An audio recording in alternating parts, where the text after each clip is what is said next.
Good evening, everyone. Monday night, 8 p.m. can mean only one thing. We return for the Online Darts Live Lounge here this evening. We had a week off due to the World Grand Prix, but we are back and we are ready as ever. Myself, Phil Bars, and Dan Simpson here for the next couple of hours, keeping you company. How are we doing, buddy?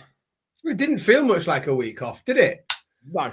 In fact, I think I was on the stream every day. I think today was actually my day off. It's the first day we're back at this. I know you've had a particularly busy week. It's been non-stop, but yeah, really good. It was really fun last week. Obviously, we'll do all of the talk of the Grand Prix and everything else, but it was really good to get back on like a solid full week of Fallout shows. That was really fun. Obviously, loads of the folks that are in the chat room tonight were with us all week in the Fallout as well. Nice to feel like we're just in that time of year. We're at the business end of the season. I think it sort of starts a little bit with the Grand Prix, doesn't it? That's where we start to see who's in top form, who's playing well on the telly. We start to see bigger shifts in the order of merit and people moving around a little bit. It's but really good, right? I thought it was a canny week. We had a lot of fun keeping up with everything. I know it's been a busy day as well for you today, but yeah, it's all good fun, isn't it? And this is sort of what the calendar is like now. From now to the end of the year, we are non-stop, aren't we? Oh, absolutely mental. Yeah, today, which we'll talk about in a minute. There's plenty to talk about, but the chat room is busy. Dell is in. How we doing, mate? We will talk about that. Billy is in as well. How we doing, Billy? Get to bed. Hope you are good, mate. Watching along. We won't tell your dad, honest. How we doing, Rob? Paul is in. They might get mentioned a little bit, Paul. Marcus, how we doing? AD is in. Kieran, good evening. Wayne Fraser, pleasure as always, but he's in a bar in Tenerife. Outrageous behaviour. Hope you're having a good time, mate. Dan, Adam is in. How we doing? Operation Grand Slam, how we doing? Jeff, Daniel is in. Marcus, Jazz, James. It's busy. It is absolutely right. Michelle, how we doing? Good to have you in. Hope you are good. Look, right, let's go straight to it because it's fresh in our mind. The World Youth has just happened, and oh my Christ, what a look! There's two parts to this. We'll do the easier bit first.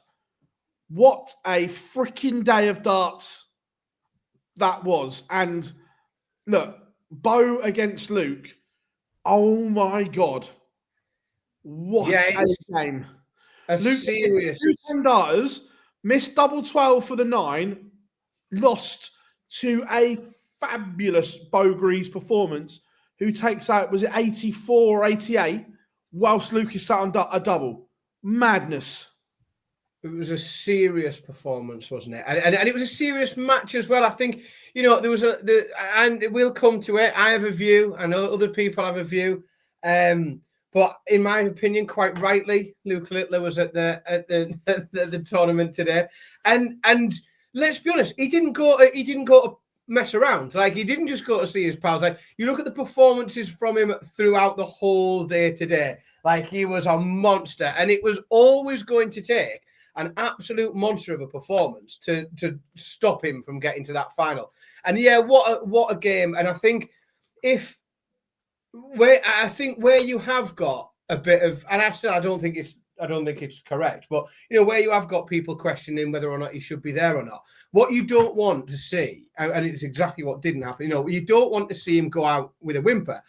Chucking a below par performance for him, and then and then it's sort of almost, you want people to have worked to beat him, and you want a performance like that to beat him, because then nobody can question. I genuinely feel as well that it elevates him being there and playing the way that he did all day today, elevates that competition, elevates that tournament. More people know about it. More people take it seriously when you lift that trophy up at the end.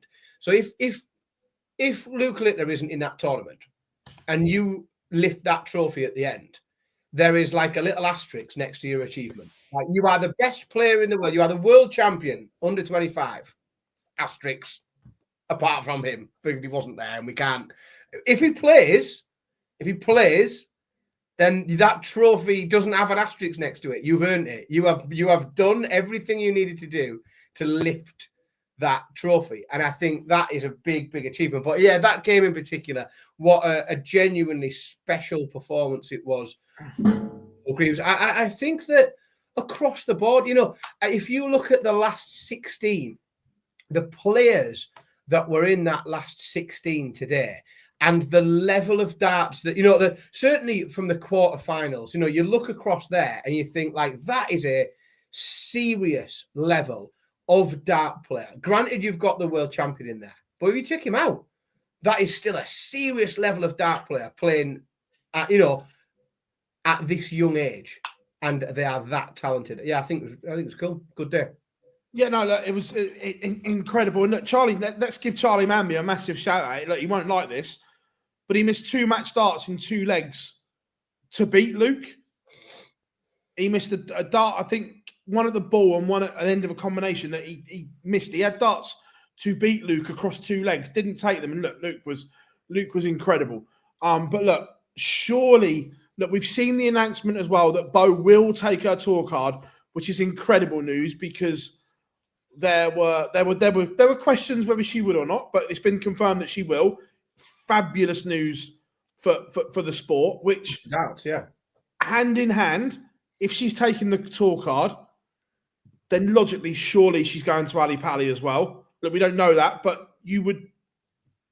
I think we can put 2 and 2 together and get 4, can't we? Yeah, I think it would be. I think it would be a very unusual decision to accept to play the way that she has in the PDC this year. Obviously, she's now going to play on another PDC stage a little bit later in the year. To then, to decline that invite, only to come back in January and start trying to be on the tour, I think is an unusual one. I think we can pretty much work on assumption that she's going to be there. Yeah, her management company confirmed it. So it's really, really interesting as well that I remember Beau, that when you talk to her, that she's one of the most humble humans you will ever speak to. And she's always had that element of doubt. She's like, yeah, I can do it if I play well, or if they have an off day, I might beat them. If this doesn't give her the confidence to go, hang on a minute, I could fucking smash this, I don't know what will. You'd like to think so. But again, the performance that we've seen from her this year on the Dev Tour, like we've seen huge performances against like serious players. Like I said, that there's players there with tour cards. There's players with tour cards. I know she beat the world champion today, but the people that we see her playing regularly in these PDC events, they are serious dart players. And not only does she regularly outplay them all, she dominates in a lot of ways. And then as I say, you look at the depth, and there is questions, because people have a lot of questions about the depth in that development tour, and when someone is developing, should they be allowed to play if they've got a tour card? But you can't question the quality of opponent that she's regularly meeting, and we're seeing huge performances regularly for her. And I do genuinely believe that it only gets better. I think her playing on the tour regularly, there is nothing in the world that can make you more comfortable at something quicker and easier and better than doing it more and more and more, than repetition. And I just think that if she is constantly in that environment of a full cycle of the Pro Tour, it will make her more confident on the Pro Tour. It will make her more comfortable. She will be able to enjoy her darts a bit more. And in doing so, you would like to hope that then the level goes up and the sky is literally the limit, like we've seen today, where the ceiling is. Yeah, and look, I think also a massive shout out to Gian van Veen, who is on course. He's going to have a shot at defending that title. Remember, it's only ever Dimitri van den Berg that has successfully defended that title. So Van Veen has a huge chance in Minehead to go and do that. But just overall, the standard today was was unreal. There was a few players that were there that I'm not going to single players out, but I look at them and went, I was expecting more from you in general, that you forget they're still youth players and their careers haven't developed as we once thought they were going to, and so on. So that was a bit of an eye-opener as well. But look, Sebastian Białecki, again, another fabulous run to the semi-final, in theory, the final of the day almost, yeah. As well, which was superb. But look, there was a lot of talk around. There was talk in the press room at the weekend. There was talk on social about should not just Luke, the more senior players there. Josh Rock could have played. Gian van Veen was in there as well. And there's a few. And look, my opinion's different to yours. I don't think. And by the way, this is like the rule, but this is not the players. This is the rules I don't like. It's the players are playing within the scope.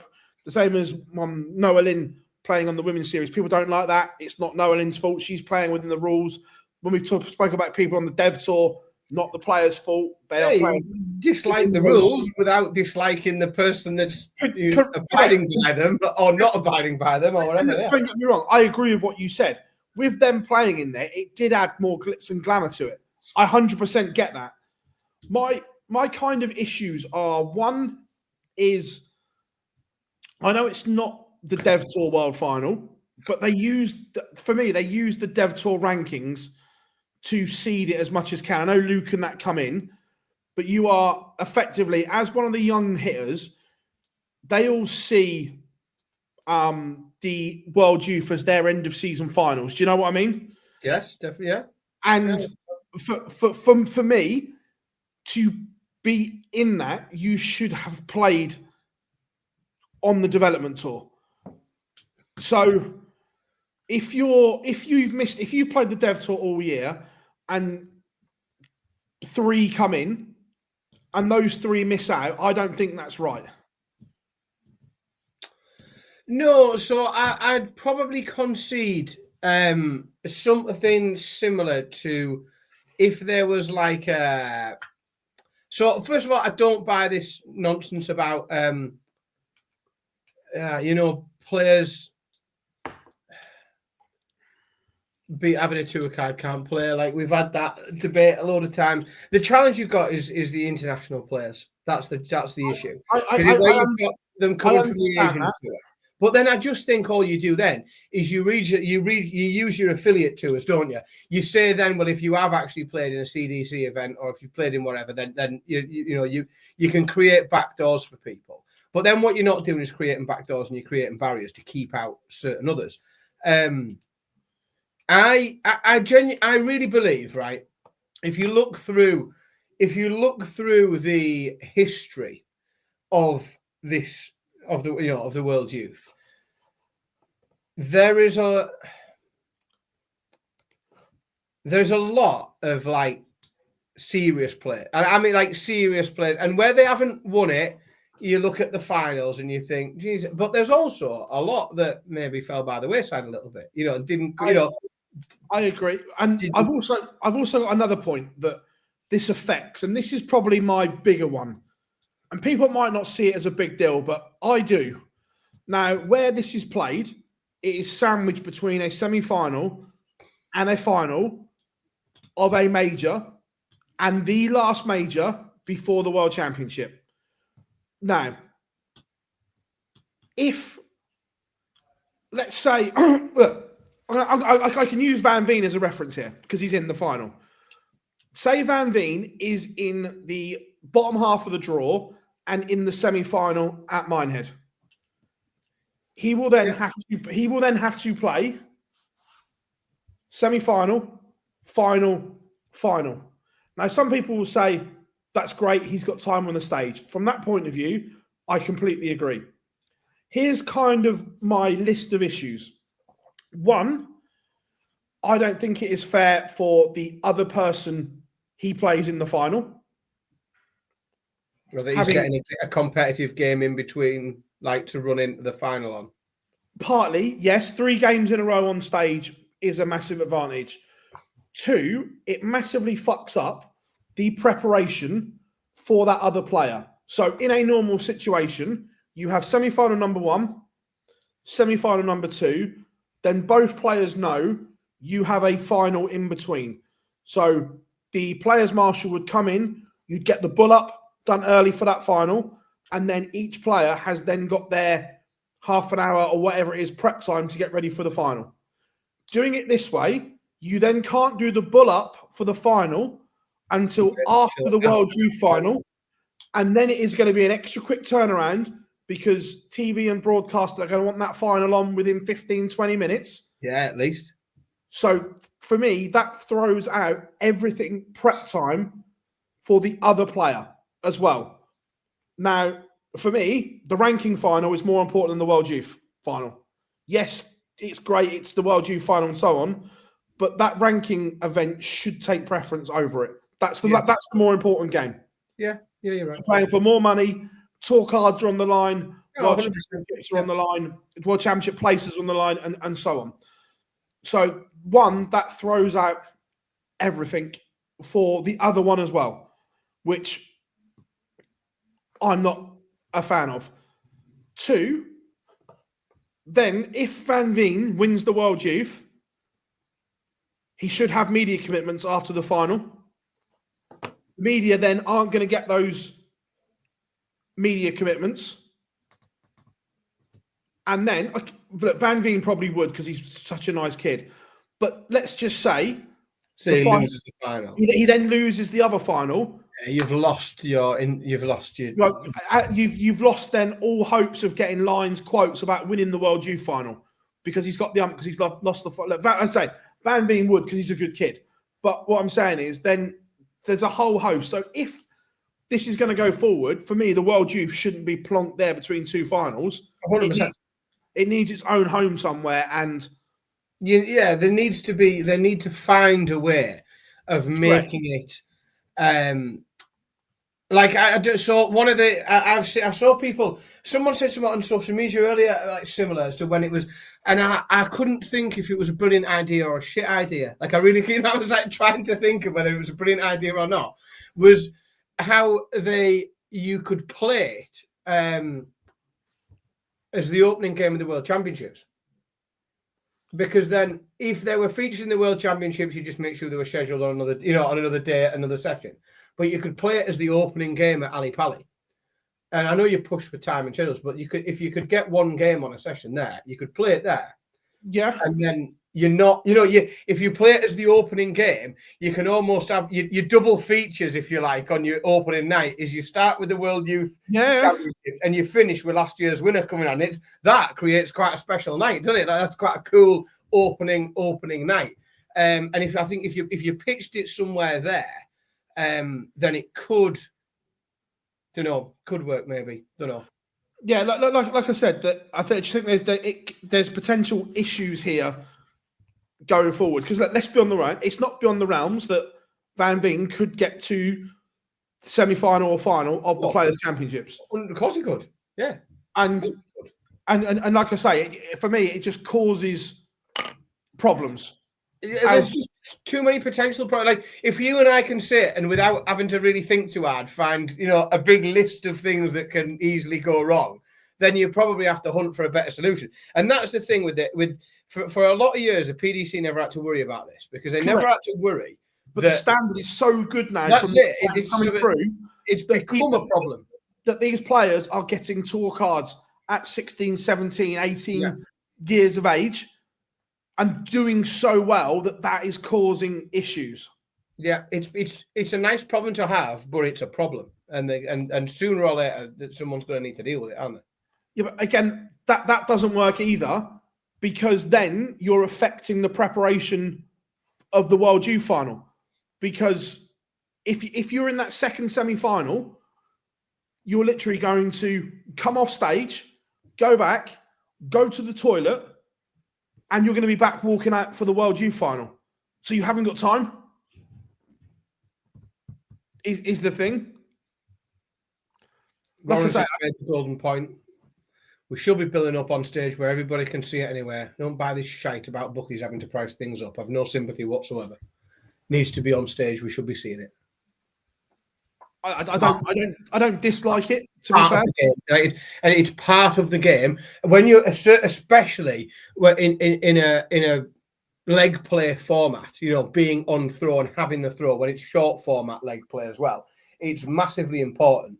The idea that takes place behind closed doors, I think it's mad. It's something else that commentators can talk about. It's another statistic that we can, like, as soon as you put that on screen, I guarantee you, then all of a sudden there's Sky Sports are doing graphics on it of the statistics. Which players win the ball more than other. You've immediately got more talking points, more rhetorics.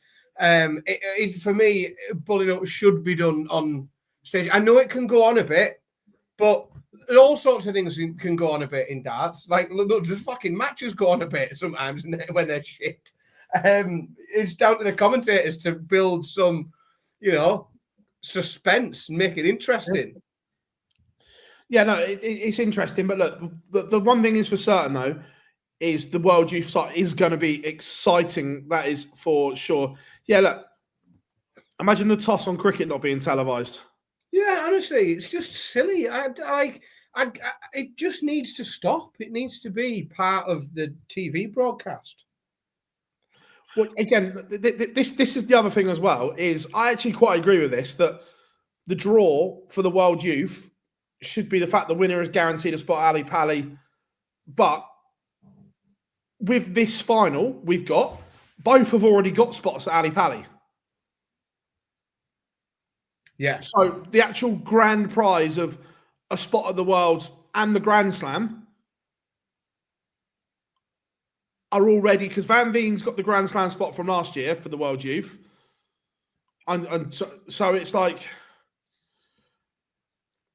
two of the prizes are a bit of a waste because they're not eligible. Because they're not prizes. They're already there. Yeah, so it's not a prize anymore, is it? Correct.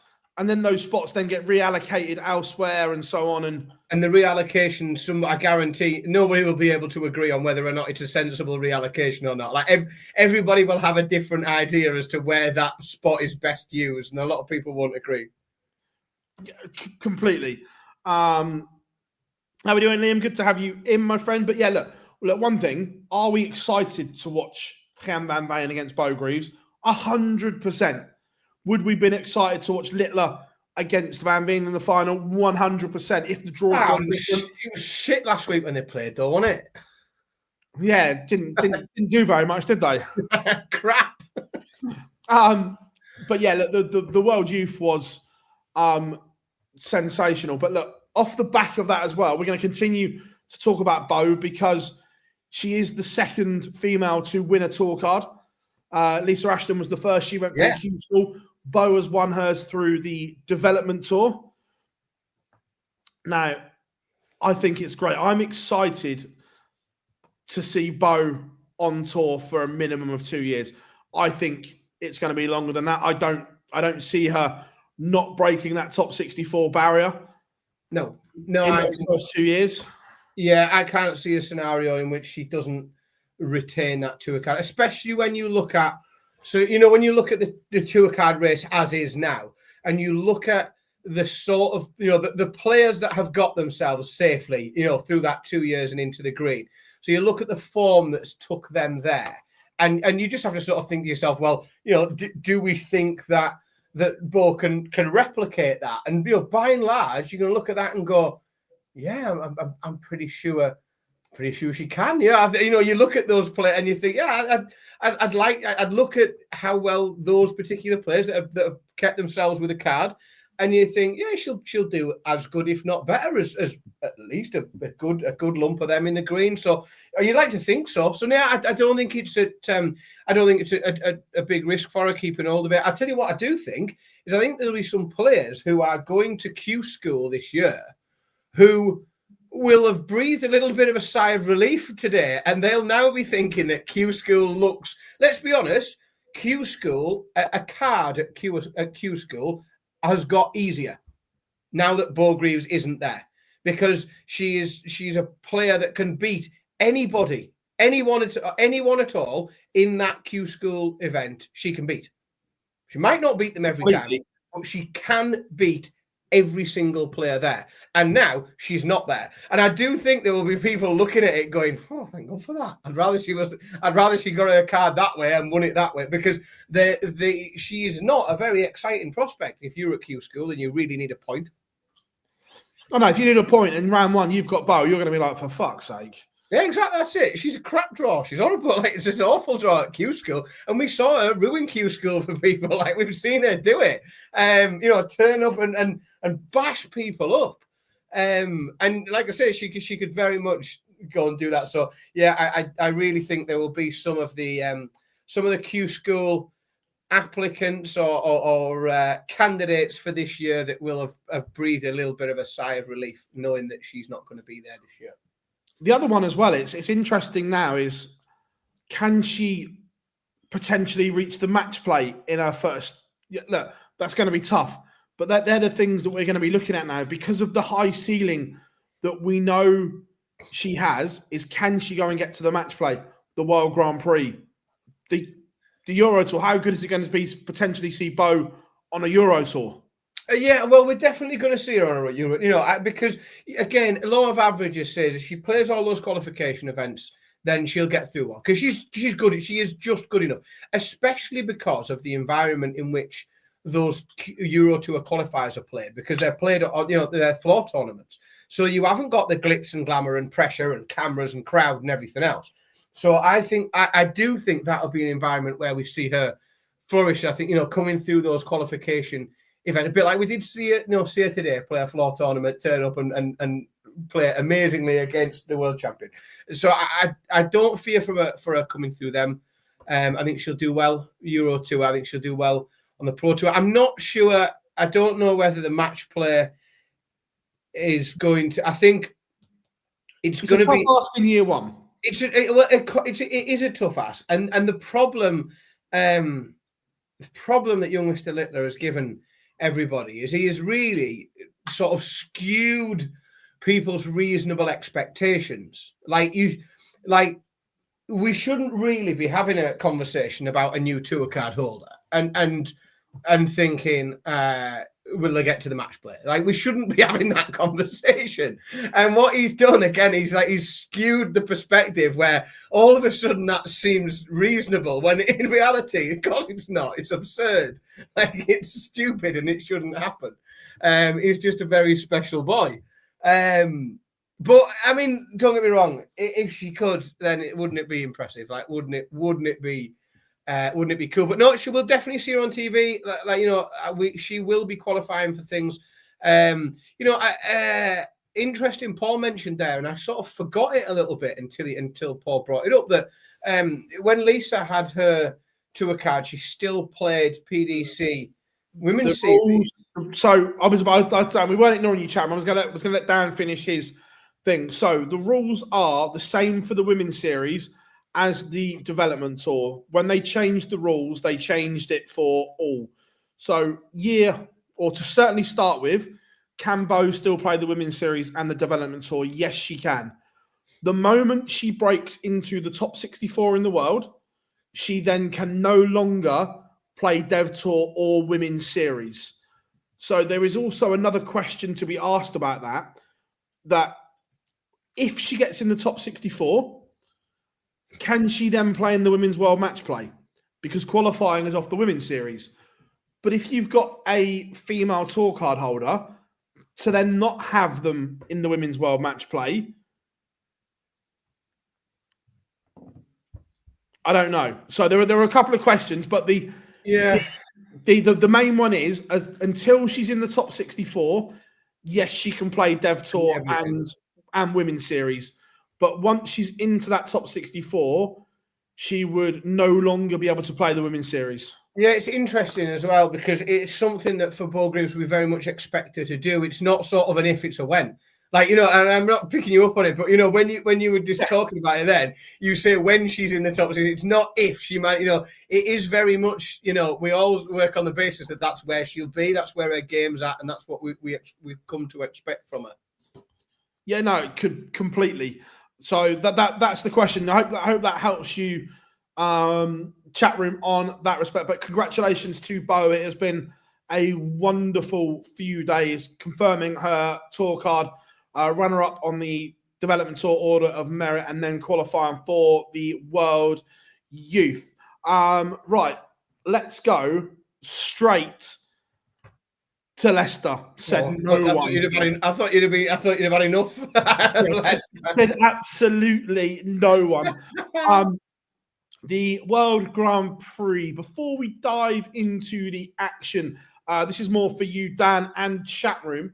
How did it come across on TV? Because you get a different view and a different perspective being in the venue and so on. So I'm interested how it comes across on TV, because for me, it's a soulless place. Everyone knows I don't like the Morningside Arena in Leicester. It's not my big one. The internet is absolutely horrific, so trying to work is not anything. I literally the whole work I uploaded off of my hotspot. But correct. But forget that. But just the arena itself, I know that Ali Pally and Winter Gardens have got so much character in that arena and so on. Where to me, this is just a leisure centre. What I found highly distracting. So I'm quite a lucky boy. In the room that I watch, I do the most of my darts watching it. Has a particularly good sound setup. So they've got some subwoofer action and some very good quality speakers, which means that when we've got a good atmosphere in a darts venue and the sound's all right, it can feel very nice to sit and watch darts in that room.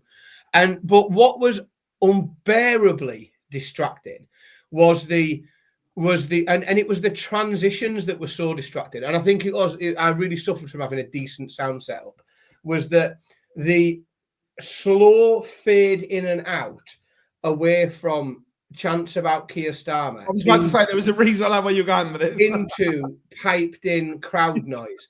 But what the problem was, the piped in crowd noise was so generic, but was actually better than the noise in the stadium. So what it meant was when they slid it in and it wasn't mixed very well, but when they mixed it in, it sounded like the audience was reacting to something happening, because all of a sudden it had gone from having a shit atmosphere to having a pumped in atmosphere. But you could hit the try. I just thought that the sound mixing was far from ideal.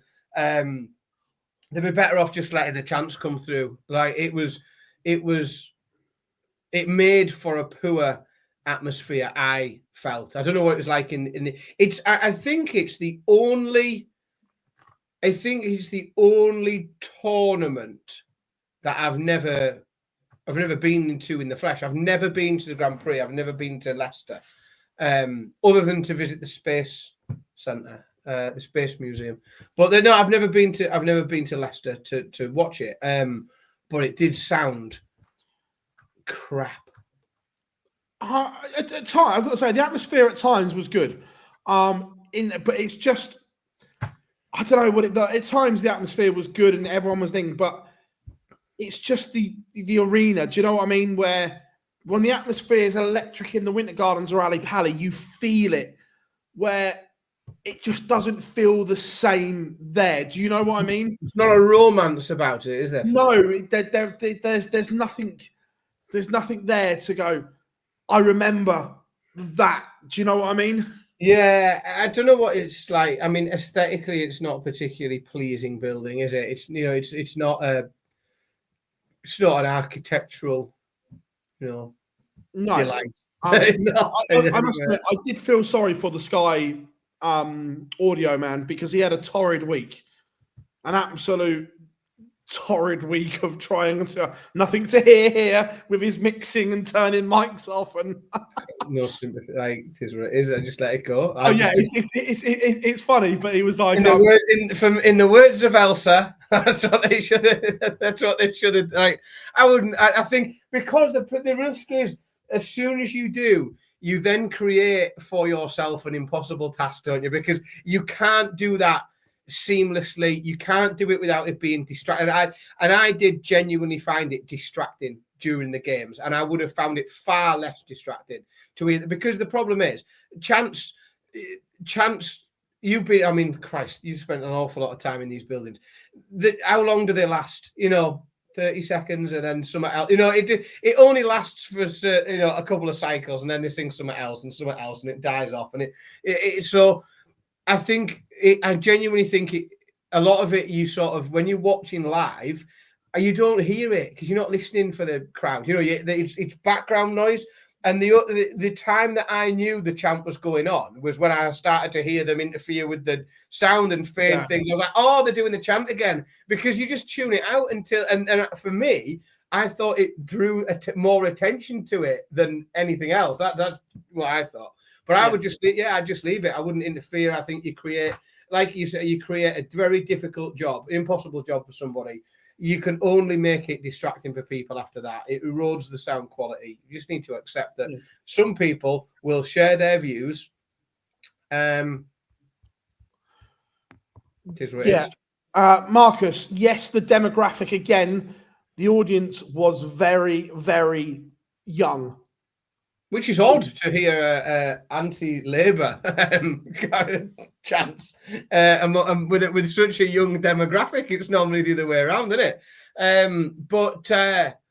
Interesting. Yeah, it was a young audience, which is good. By the way, hello to the Litler household. Anthony is watching along. Just had the usual picture on a Monday. It looks beautiful, buddy. I'm very jealous. Yeah, it looks good. Very jealous of that. And one thing I've got to say, kudos, because someone listened. We had individual walk-ons in round. But don't get me wrong, we were there late, but just individual walk-ons make it so much better. Yes, dual walk-ons should be banned immediately. There's a list of things that, as you know, I know that when I come to power, I'll immediately ban.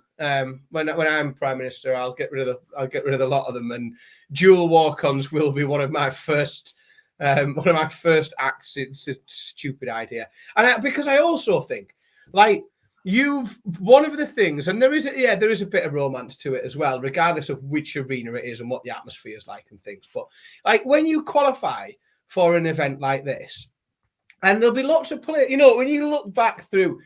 There's lots and lots of neat. I only mentioned earlier, some of the mixed bag that is the previous list of winners and runners up of the World Youth. There are certain people to which an appearance at the World Grand Prix will be the highlight of their career. They'll get one go at it. Some people will play on Sky TV once, and they'll have qualified for something, or maybe twice. They'll get to a Worlds, but.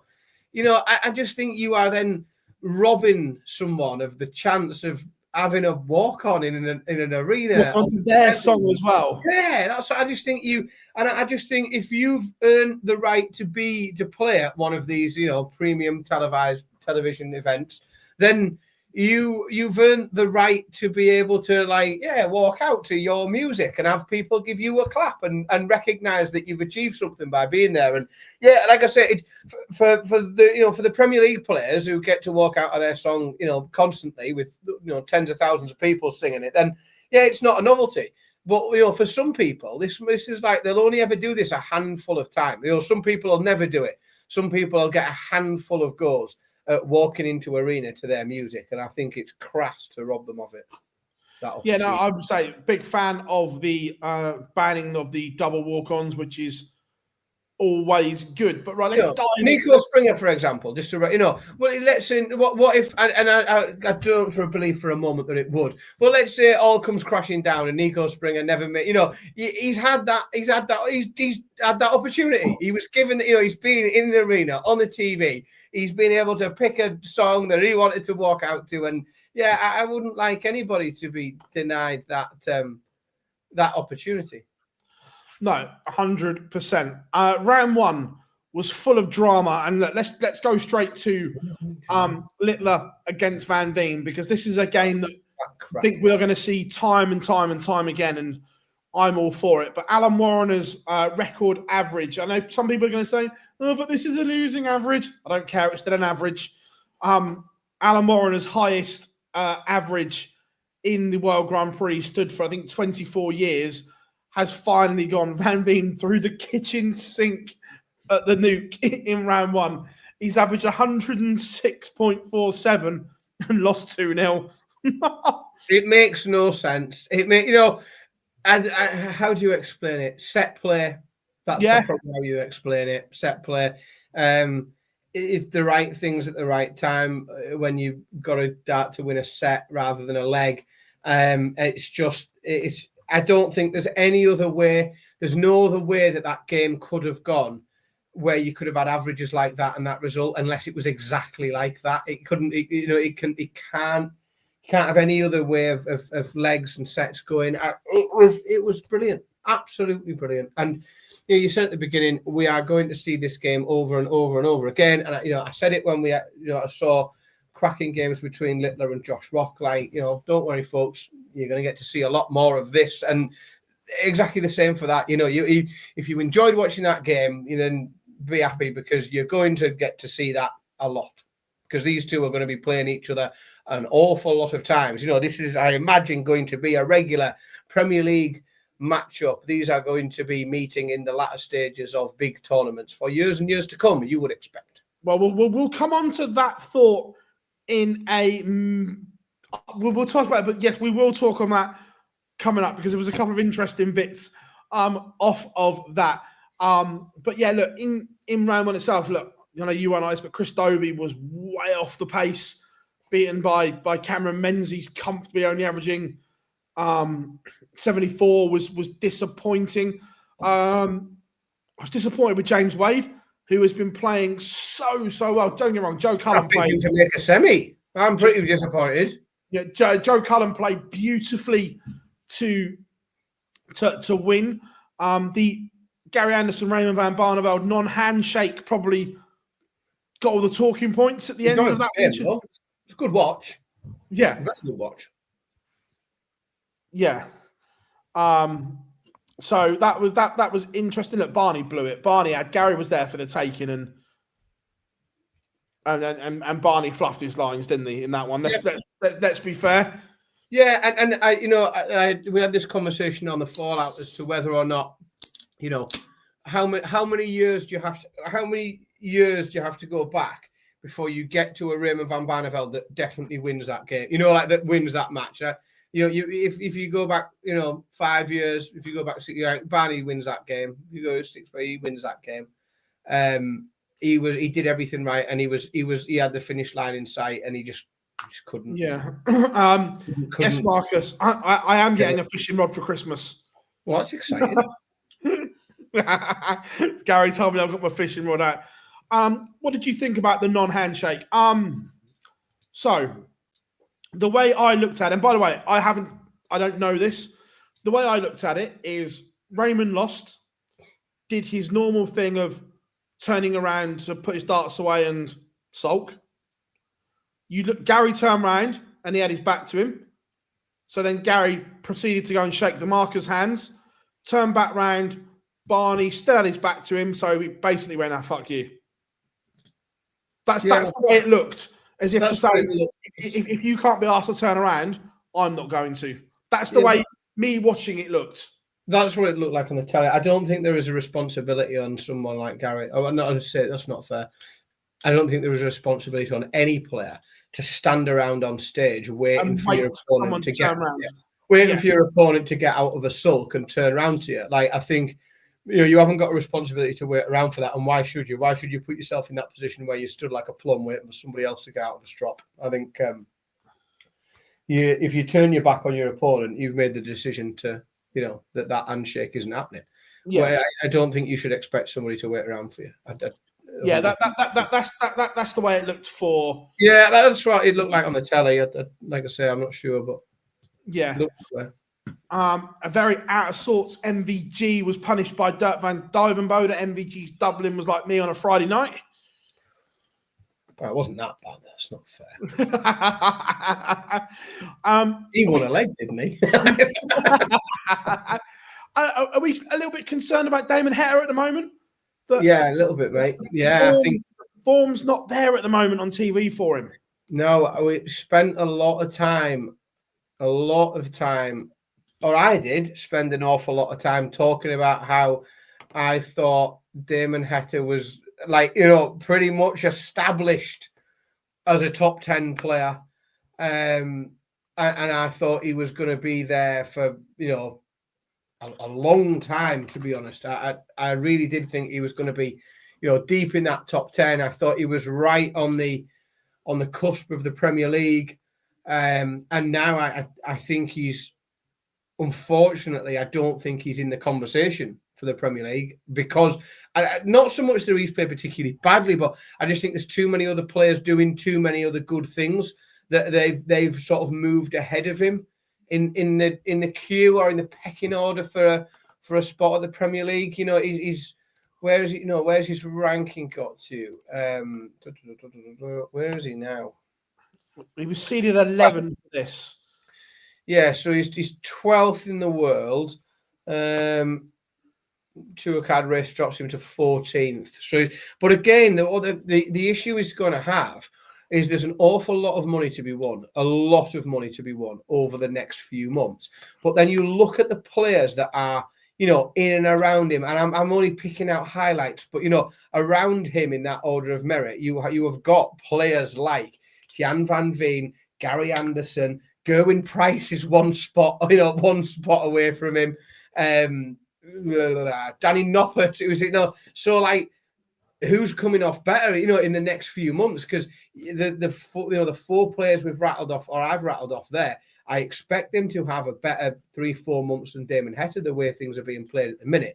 So it's very, very difficult at the minute when you see him, floating around the same ranking as Noppert, Price, Gary Anderson, Jan van Veen. Like, it's very difficult, I think, to look at how Damon really establishes himself, because he's going to have to be better than those players, because those players are around, like 8, 9, 10, 11, 12 in the world. So he's got to be better than them if he's going to put himself in a conversation for the Premier League, if he's going to start going deep in tournaments. But, you're right, Phil. I don't think the TV form has been good enough this year. I think is it that it hasn't been good enough? I just think maybe it's just that I expected more. Maybe that's the way to describe it. Yeah, look, quite possibly. But then we go through. There were some great games. Stephen Bunting against Nico Springer. Stephen Bunting played lovely. Ratajski was brilliant as well. Danny Noppert had a really good, solid tournament.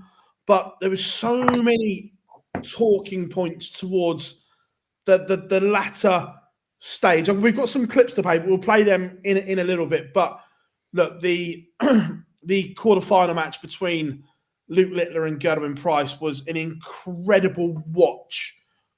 Gezi 2-0 up, brought back 2-2, and then the final leg drama. They both had chances and so on. It had a bit of everything, but there was definitely a tactic. And I'm not saying a tactic as in a bad thing, but there was a conscious decision for Gerwin Price in the early stages of that game.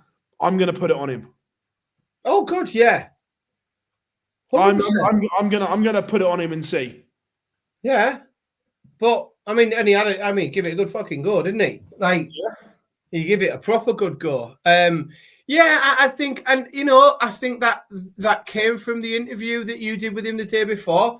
When he said, he's not scared of him, he doesn't fear him, he doesn't, and I think he's attempted to back up that interview with his actions, with his noises, with his,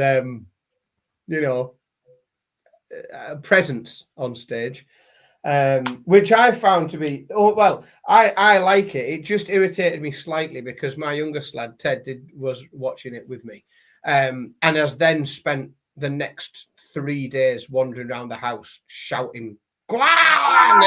every time. There's a slightest different thing to celebrate. Like, what is it for breakfast? Bacon sandwiches. Like this, he's giving it some. So that's my only irritation with Gezi's stage presence. It's rubbing off on my bloody kids. But no, I've got no issue with it. I know some people have a real problem with it, and I find it odd. I just think, well, what are you watching this for then? What do you want from this? You want a sport player library, perhaps? I don't know. The more the merrier. And then because let's Luke was giving it back, and that's what I love it. It's a spectacle. It's a brilliant watch, isn't it? And at the end of it, I was chuckling at the end, and we had a laugh on the fallout because there was a point where we were getting massive reactions from getting in on his second dart, hitting a treble 20, boom, and he's off again. You think it's but very, very watchable, hugely watchable. Like I say, Luke, I think was entertaining because he sort of didn't blink. He let Gezi get away with it, and I thought, Luke, I know I just don't want to spoil it if it's the one you're going to play, but there was an interview you did this week, and that we played on the Fallout bar where Luke was talking about Gezi doing that on stage, and there was just an observation where he just yeah, well done, you've held your throat. And I just thought, if that's the mindset, then brilliant. And then the fact that he swung it around in the way, and then he started giving it back. I can't remember. People have talked about it a lot, and they've talked about how weird it was, and a lot of the commentary was using. They were using the phrases weird and odd and strange. I just think it's a Grand Prix game. That's what happened. This is what happens. It's a silly format. It's set play. It's doubling. You're gonna get games that are completely obscure. But I honestly think it's the most watchable game. I can't remember seeing a game that was that watchable this year.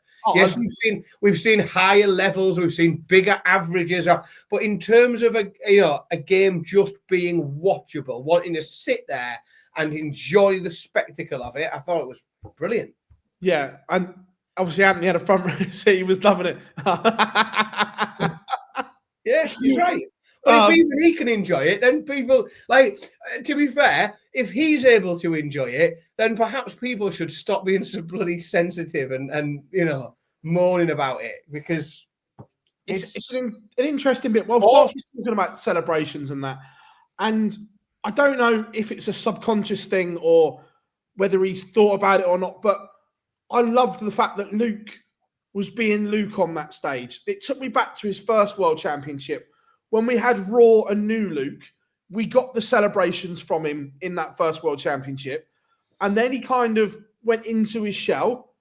And look, obviously we had the news that obviously him and Martin had split as management and whatever. And like Luke said in one of his press conferences, look, no one ever knows what's going on behind the scenes and so on. And I get that.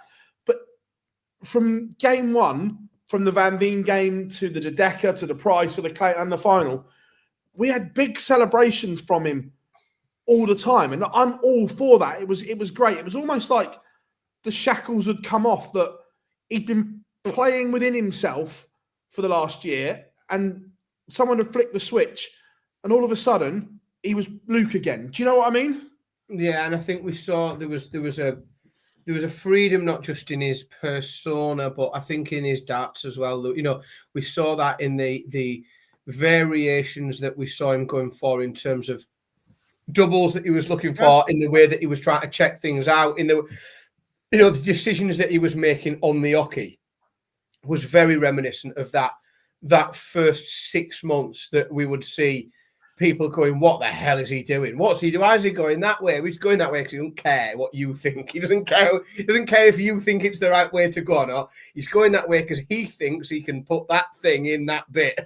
And that's it. There's no more. There just seemed a freeness to him. Yeah. With the celebrations and for the last year, when he'd won a set or a big leg before the break, it would just be take your darts out of the boarding up, where if he knows it's a big moment, he'd give it someone. I'm all for that. I am 100% loving that again. And we saw it all week as well. So it wasn't just a way to counter, it wasn't just getting back at Gezi. It wasn't. We saw I think, a much more animated version of him. So in the final, you know, like when in the game against Humphreys, I thought he was much more animated than we'd seen recently. Same against Johnny. I thought we saw, you know, a sort of quite a big presence from him. I don't think we probably saw as much when he played Dideka, primarily because it was. I'm not sure it wasn't a competitive game. It was just a practice, wasn't it? Yeah. It was like, it reminded me of like the boxing, they do like a public workout the day before where they just they do it in. I mean, there is a ring, like, and so it sort of looks like it's a real thing, but really it gives everyone a chance to see them and give them a clap like that. There was a bit of that, sadly. The final itself was interesting because if you look at the scoreline and you see 6-1, you think that is an absolute battering. Now, when you strip it back, those first 4 sets where Luke is 4-0 up, he's won and I get winning big moments is about sport, but when you win 4 last leg deciders and all of a sudden you're 4-0 up in sets, that hurts because in the swing, if they win 2 legs each, it's 2 sets all. And I get that sport, but especially in the earlier stages, it was a closer final than what the scoreline suggests. But that's the joy of set play. Well, I mean, when 5 of your 6 sets, or 5 of Luke's 6 sets were won on deciders, like that is showing you what set, you know, that is where set plays, and that it's that elite mentality where, you know, Humphreys outscored him slightly, you know, higher average, more 180s, better checkout percentage, better doubling in. If you want to go by statistics, you know, Humphreys' stats were ace, but Humphreys has played really well, but you know, Litler has won the big moments. Litler is fantastic. Of course, and that's exactly what it is. It's, you know, of the six sets that he's won, 5 of them he's won on deciding legs. Like, it's having big balls when you need big balls, isn't it? And taking the right things out at the right time. You know, if you just look at stats mean nothing in this tournament. Less than stats mean in every other tournament. It's not. But you know, you got a final there where, you know, Humphreys has averaged more 180s, better checkout, better double out percentage, better double in percentage. He's got the highest finish if you want just a full tick box of everything. But Litler has won the big moments. Litler has won the set winning legs. And that's what you need to do to win set play. You have to be very, very good in very, very important moments. Yeah, no, that's the joy of set play. You don't have to be good all the time, but if you're brilliant in big moments, it's why you can score lines. It's why you get the opportunity to practice the bull while your opponent tries to check out. Like we saw in that, like, because it's completely bonkers, but we like bonkers and we like chaos. So just a quick one before we come back to this. There is a bit of breaking, or not breaking news, but it is big news. Sadly, Lawrence Alagan will not be at the Grand Slam of Darts. Lawrence Alagan sealed his spot as the reigning PDC Asian champion last month. Sadly, he has since withdrawn to the tournament due to medical reasons and has been replaced by the runner-up in the field, Alexis Toilo. Oh, that's a shame, because it's always better for having Lawrence along, isn't it? Like, I think that is a real shame. But I don't think that Toilo is a bad replacement. You know, I think he's a very good player. Made the second round of the World Championships last year. Got through a game. Like, he's a canny player. He can throw a dart. Runner-up last year's Asian Championships. I think he's a good addition. We'll see what he can do. Yeah. But yeah, the final itself, I really enjoyed it because, again, this is a battle. This is a rivalry that we've loved. And we still love. And will they meet in many more finals? 100% they will. Yeah, it might only be a few weeks before we see it again. Could only be a few weeks. Yeah. Look, it's so good. But look, that's now 7 major titles to his name.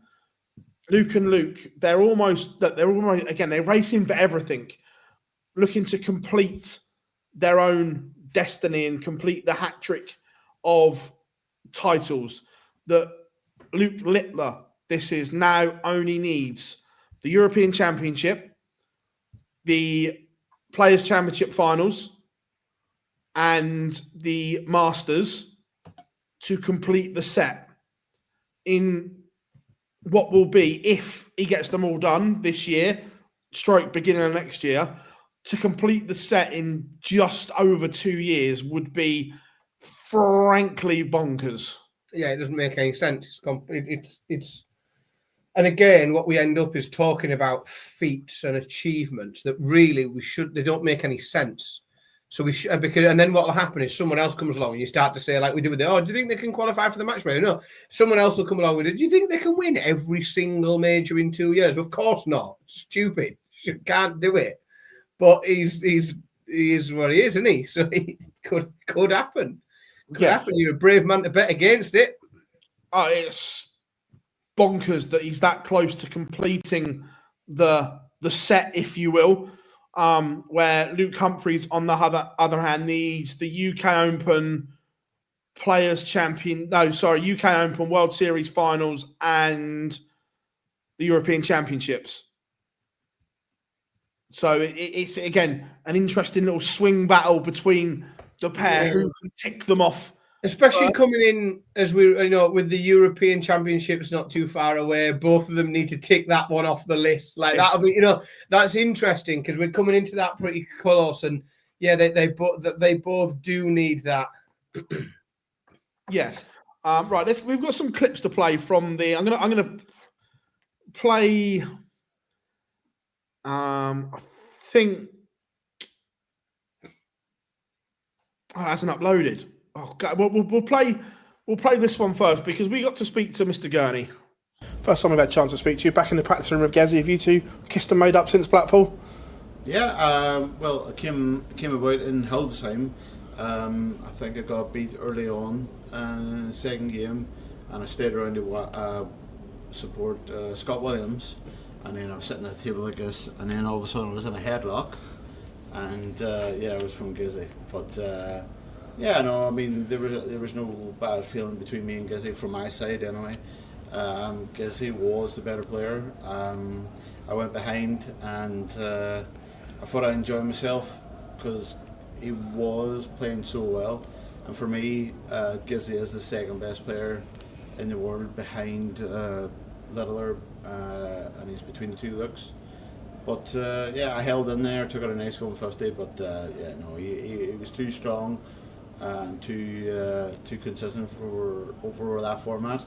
But I thought whenever I was behind, I thought I enjoyed myself, but I probably enjoyed myself too much. So I deserved what I probably got at the end of the game, but no bad blood. Giz is a great player, and whenever we see one another in Nando's, I'm probably still eating twice as much as what he's eating. I love that. Yeah, I enjoyed myself a little bit much. I probably deserve that. Yeah, well, I mean, I think we were there, weren't we? Like we were within a few meters of the stage at the time, and it is like a lot gets made of it. Like people want to have something to talk about. In reality, like if every single time two football players, got face to face with each other, like there wouldn't be enough, there wouldn't be enough pages in the Chronicle to talk about Joe Linton and Damper. And like, it's just like, it's two professional sportsmen in the midst of their competition or at the end of the, like I'm surprised it doesn't happen more often. Like I am often surprised that it's as civil as it is because of how much money is at stake but then it's sport and it's people's jobs, and when they come away from the stage and they've had 10 minutes to relax and go for a cig and feel a bit like they're not in the middle of that battle anymore, it sort of goes away. So I think an awful lot's made of it, but I think Daryl did a good job of summarising it as well. Yeah, I liked it. I know. Look, we all watched it, and it was like Yeah, I think he's overstepped it on. And I like the fact he said, look, on hindsight, yeah, I got it wrong. So that was good. I think this is the one that you were talking about. Yeah, a little bit. Obviously, I just laughed to myself when he hits his double and holds throw and gives it. I'm just like, you've held your throw, guess, come on. But that's what he does. Obviously, I started to get back into the game. You might not see it, but he definitely slows you down a bit. But I've just got to keep my head, and then I got back into it and won the game. And did you give him a bit of his own medicine? We saw you give it once and then give it against in the same bit. Was that just to remind him I'm in front now? Yeah, I think the whole of that last set we were both giving it a little bit. I went 2-0 up. Said to myself, you guaranteed to hold the throw here, but couldn't hold. But then that last leg aside, I just had to go. I noticed it. I noticed a few times when Luke was coming back into that game, he'd got to the hockey and had to took a step back.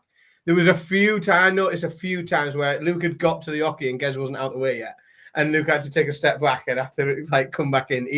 He definitely slowed him down a bit, or was trying to. But I thought, I like I said, we pulled that clip for the Fallout bar this week because I thought it was cracking, and it summed up that game. But again, and we just talked about Gez when we had Daryl Gurney's interview on. Like the moment that game was over, I don't know if anyone asked it, but the moment that game was over, the banter between the pair of them seemed like really good on stage. Yeah. Like, it seemed like and I think it's part of it. I think they're both better players when they can put themselves in that headspace. Like I think it's better for them. We all see better darts. It's more entertaining. It was, yeah. And then, like I said, as soon as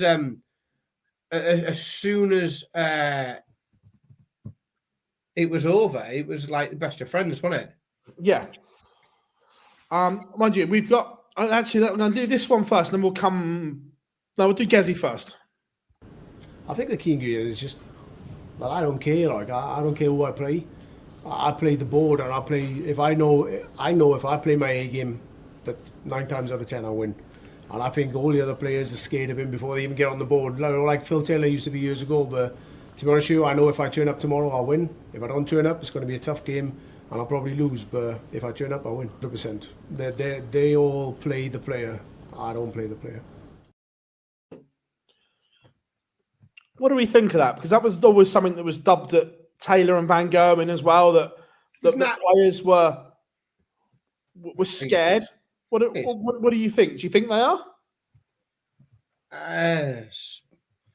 Some of them are, but I think they're as scared of.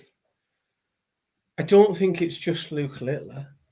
Like I think if you qualify for a TV event and you end up playing someone who's been in the Premier League for a couple of years, it feels the same. I don't think it feels different whether you're playing Littler or Gezi or Luke Humphreys, and I think probably Gezi maybe more so because he's going to start screaming and shouting and making you, if you're that way inclined, feel a bit uneasy on stage. But then I don't think he does. I think it's bollocks. Like I don't buy that interview. I like Gezi, but I don't buy a word of that interview because he wasn't cheering for the benefit when he was shouting and giving it the guans. That wasn't for the benefit of the board, was he? That wasn't him playing the board. That was him very fucking much playing the player. Like that was so. I don't buy that bollocks of. I don't play the player. I play the. What are you shouting at then? Like, because I tell you, you're not doing that for the benefit of the board, so that the board wants to accept your darts more readily into its colourful sections. You're doing that to try, and then he's not also, and he was very clearly like just making Luke take an extra couple of seconds. He wasn't slowing down for the purposes of the board, was he? He wasn't thinking, oh, this poor board's getting pezzled. I better just take the edge off a little bit by slowing down a little bit and not letting Luke get to the hockey as quick. Like, he plays the bloody player. He plays the player more than virtually any other dart player out there. Oh, I'll tell you what. Welcome, baby boy, is in the chat room. Adam Lipscomb, hope you are good, my friend. Good to have you in. Yeah, it just made me laugh. I'll tell you what. I love the Europeans because they are so more blunt compared to the UK ones. Mr. Dedeker. You could tell him during the game that whenever I hit a 180 or a good shot at the right moment, his darts were all over the place. And we all know Peter has been struggling for the last year or so. So it's difficult because the first day he was starting off really well, and I was thinking, yeah, you know you can do it, but you don't really expect it. But then again, if you put him under pressure, the last year he buckles, and that showed again. Brutal from Mike to Decker. Hey, what a bloke who doesn't fucking like getting it. Like, he doesn't like being on the receiving end. He's not afraid to dish it out, is he? My word. Good on Mike. Go on, Mike. He's not wrong, but He's not wrong, but yeah, more of that. I think let's have a bit more of that. It's fun, isn't it? Under pressure, he buckles. That's brutal. Under pressure, he buckles. Like, yeah. Constructive positive feedback. I was going to go with constructive criticism. That's what I was going to go. That's like going to your 6 month one-on-one with your boss. So, what do you think I'm doing wrong? Well, in the last 6 months, let's be fair, someone puts on you buckle. Honestly, mate. Yeah, class, isn't it? Yeah, go on. Yeah, what have you ever done, Peter? Right? I'm all for that. Look, it wouldn't be a live lounge as well if we didn't have a clip from this man. This morning on YouTube. I don't usually watch games, so I say I'll watch this game. You know, we know how good Litler is, but Van Veen, Josh Rock, Vessel, you know, all these boys in the next few years are going to be. That's going to be probably your top 4 or 5. You know, it's without a doubt. Without a doubt. I can still chuck in big numbers as well. That's what gets to them. You know, it's yeah. Listen, when I play darts, if it goes right, they're going to have to play really well to beat me. You know, if it doesn't, these lads are going to be all over me like a rash, and it's as simple as that. But I'm not looking at myself. You know, they days are kind of long gone. But I'm talking about the future of darts. You know, these boys. You know, I know we've got good friends. You know, I've got Nathan Aspel, Smithy. But these lads are going to lift it up another notch, you know, so your Nathans, your Michaels, they're going to have to do it as well. I like the bit where he was like, these are good, but I can still chuck in big numbers as well. Well, but he does. Are you? I know what a big fan you are. Well, everyone is. It's hard not to be a big fan of Gary, and we do still see him. We see him playing amazing stuff on the floor. We see we know the level that he can still reach. Are you concerned that since, well, other than that semi-final last year at the Slam, he has been a bit absent at the back end of tournaments for a good while now. Like, it's a while since we've seen it. I mean, when was the last time Gary made a final? Oh, Christ, that's 2021 World Championships. It's a long time now. It's a very long time for a player like Gary Anderson to not play in a final. Do you think we see another Gary Anderson final on the telly? Yes. I'd love it. I'm here for it. Yes, I do. I don't know which one, but yes, I do. I hope you're right. I desperately hope you're right. I'm just not. Like I said, we seem to see him play very well at the beginning. You know, in the opening 2 rounds of tournaments, and then it just doesn't translate at the back end. Like, you get to that tough game, you get to that quarterfinal, you get to that. You know, once you start to meet your if you like your seed equivalent, if you like, and I just think those they aren't going too well for Gary. I just think he needs that bit between his teeth. He needs someone to piss him off. He needs someone to say something to wind him up. Do you know what I mean? Yeah. I think he needs that. He needs not normally a shortage of people who say things that wind Gary Anderson up, mind, is there? Like, wander through a press room, wander through somewhere, and somebody will be winding Gary Anderson up. I just think he needs that to him. But look, there were good signs. He was in good spirit, which was good. But it's interesting. He's talking about Josh Rock and so on. And there we go. I started the comment. Litler wants Van Veen and Rock in the Prem. Now, Who doesn't? Who doesn't? If you don't, I don't think you like darts. I don't think you're a darts fan. anyone that I can't remember which interview it was because we did a lot with Luke because he kept winning. But there was almost a little slip where he kind of corrected himself when he was talking about Josh Rock being in the Prem. Now, it was almost Josh Rock knows that if he works, I think that then there may have already been a little conversation. Yeah, he's been told to not book any holidays between February and May next year. Don't be booking any. No, you're not having any time off. Those don't book a foreign holiday. Well, again, I think things have got to go very wrong for Josh Rock between now and February for him to not make the Premier League. I genuinely blame. I think it's as much to do with other players playing shit than it is him playing very well. Like I think he is benefiting from certain other massive players going off the boil. And like I say, those who in the last 2 years we've thought were, almost there or thereabouts or in the conversation have slipped away a little. In the last few years we've talked about Damon Heta. We've talked about we've talked about Gabriel Clemens for a little while. We've talked about whether or not there's a German that's going to be good enough to go in. There's loads of people that have been talked about. Then we've talked about the players that have been there, but then haven't quite got it back. Whether it's your Joe Cullens or whether it's, Peter Wright. And then I just think he's the stars have aligned very neatly for Josh Rock in that he's come good when a lot of other established top players have fallen the other way. And I think he will just benefit from a lack of competition for those spots.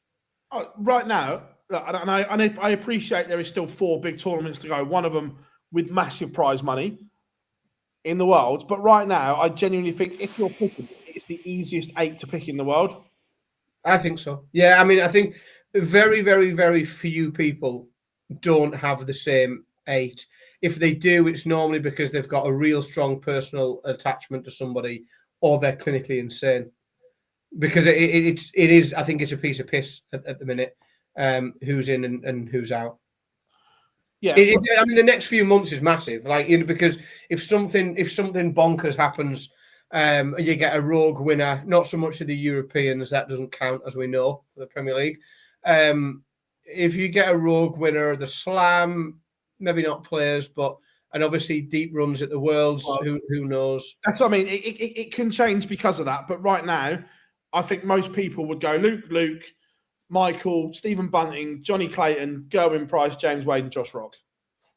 Yeah, I think the only time it gets a bit interesting, maybe it doesn't get interesting, maybe it's exactly the same, is if we see the order of merit shuffle, as in if James Wade gets into the top 4, I actually think the conversation becomes even easier.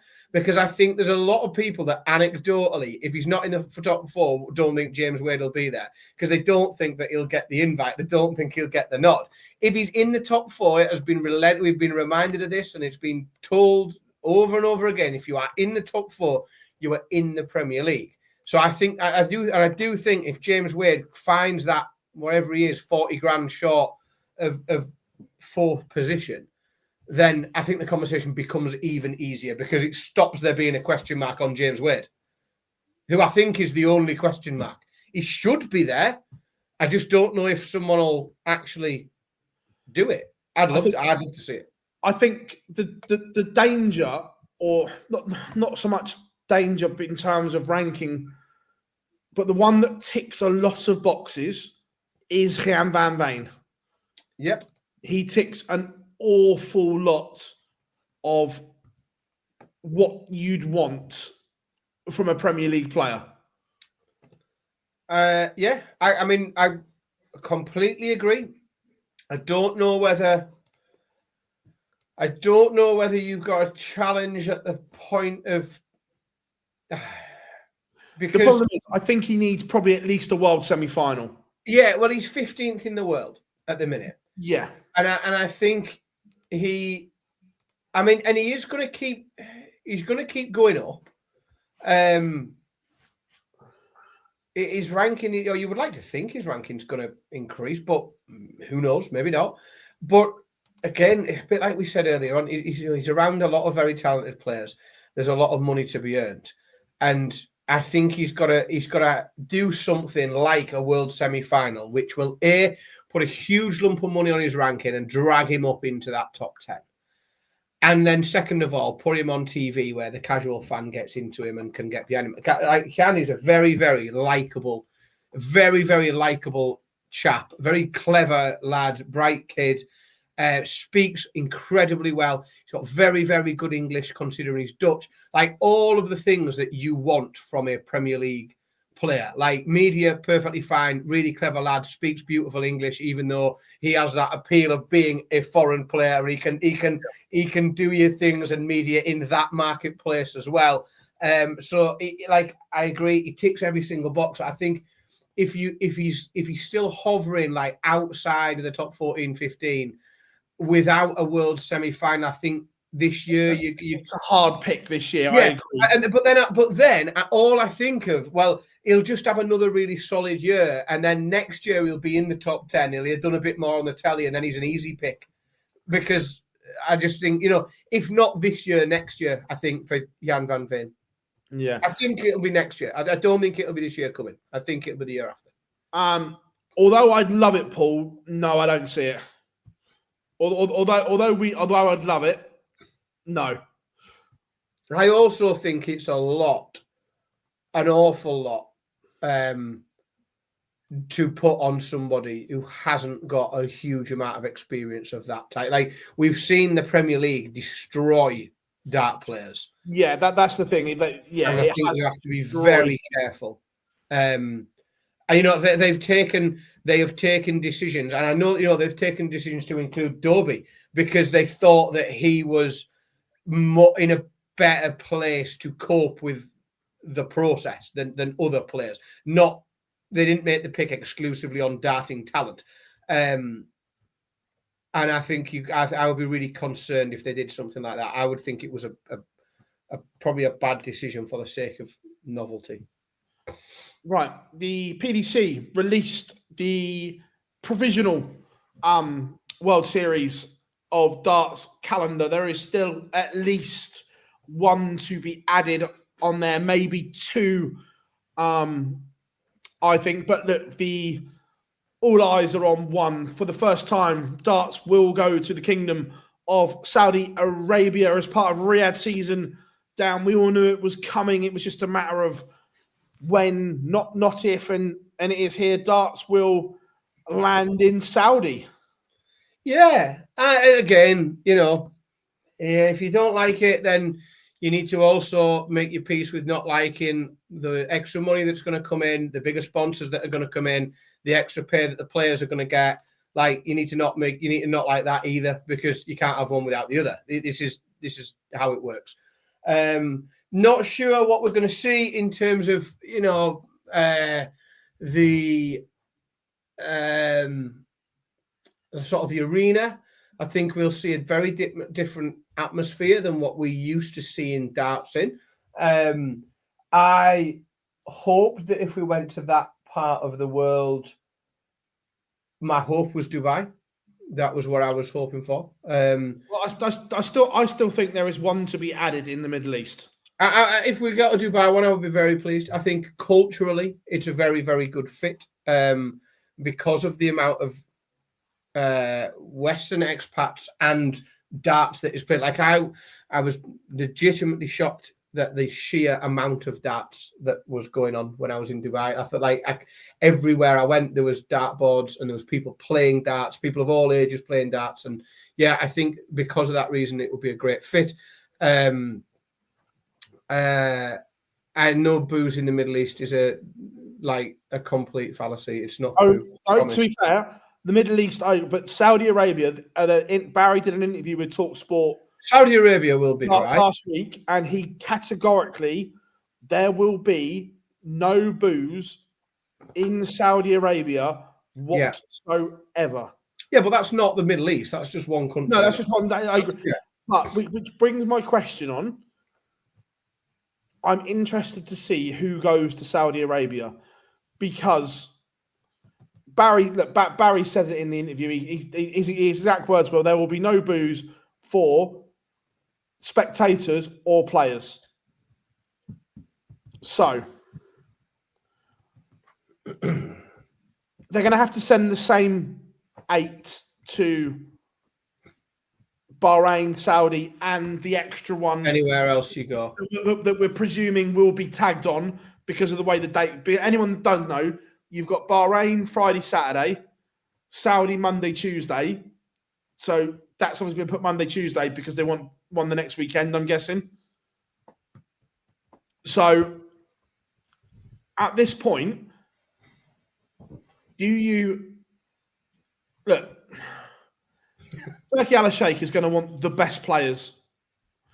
However, do you take the best players and hope?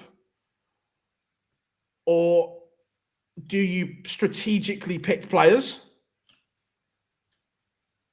Because if you don't take the best, Saudi are going to have the hump. Or do you go to Bahrain, have a great event, players normal, go to Saudi, and let's just say the standard isn't what we expect, and then go to the next one and it's back to normal? Does that then stand out like a sore thumb?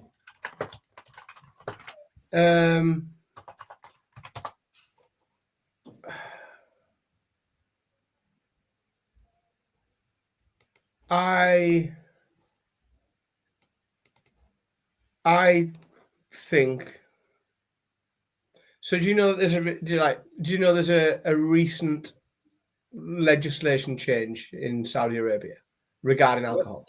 Yes. Well, Saudi Arabia has been completely dry forever. Yeah. And then from 2026, policy changes to permit sales in some licensed tourist venues, including 5-star hotels and arenas. Now, if I was Barry, that's exactly the answer I would say. But is that not the answer that is given? If I was to ask somebody from the PDC, Phil,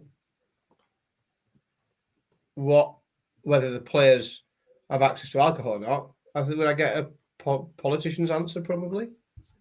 Yeah, but that's when then Barry just says what Barry says. Yeah, I just think... Baz has gone off script in the interview. Oh no, but he doesn't have. But there'll be certain things that there's certain things that he can and can't say. Yeah, I would. What's the best way to describe it? My view of the Kingdom of Saudi Arabia is that they have a way of making things happen.